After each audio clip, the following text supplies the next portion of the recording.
3 mois après le retrait des troupes français, Emmanuel Macron vient d'annoncer la fin officielle de l'opération Barkhane lancée en 2014 au Sahel. Face à la montée des critiques contre les forces françaises par les pouvoirs politiques locaux, notamment au Mali, Emmanuel Macron avait annoncé en février dernier le retrait des troupes françaises engagées dans le pays, alors que quelques 3000 militaires français sont encore déployés au Niger, au Tchad et au Burkina Faso. Poussée hors du Mali par la junte au pouvoir depuis 2020, l'armée française avait définitivement quitté le pays en mi-août, après 9 ans de lutte antiterroriste. Selon l'Élysée, cette nouvelle mesure qui va intervenir va réduire l'exposition et la visibilité des forces militaires en Afrique afin de se concentrer sur la coopération et l'appui.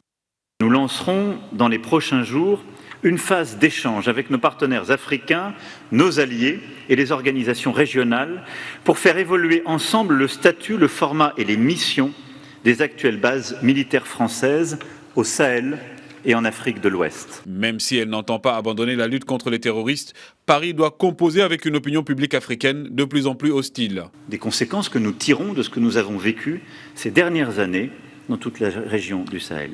Ce retrait de la France est perçu par une partie de l'opinion africaine comme une opportunité de redynamiser le G5, notamment avec un éventuel retour du Mali qui s'était retiré pour contester contre ce qu'il appelle l'ingérence de la France. Nos interventions doivent être mieux bornées dans le temps, et ce dès le début.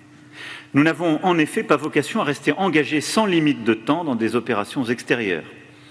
C'est aussi pour cette raison que j'ai décidé, en concertation avec nos partenaires, d'officialiser aujourd'hui la fin de l'opération Barkhane. Le G5, qui regroupe 5 États du Sahel dont la Mauritanie, le Mali, le Burkina Faso, le Niger et le Tchad, a été mis en place avec comme principale mission de servir de cadre institutionnel, de coordination et de suivi de la coopération régionale en matière de politique de développement et de sécurité. Dans une zone subsaharienne où l'insécurité alimentaire, le manque d'accès à l'eau, le terrorisme et les conflits intercommunautaires constituent les principaux problèmes qui demandent remède et solutions collectives. Les nouveaux principes que nous avons définis avec eux.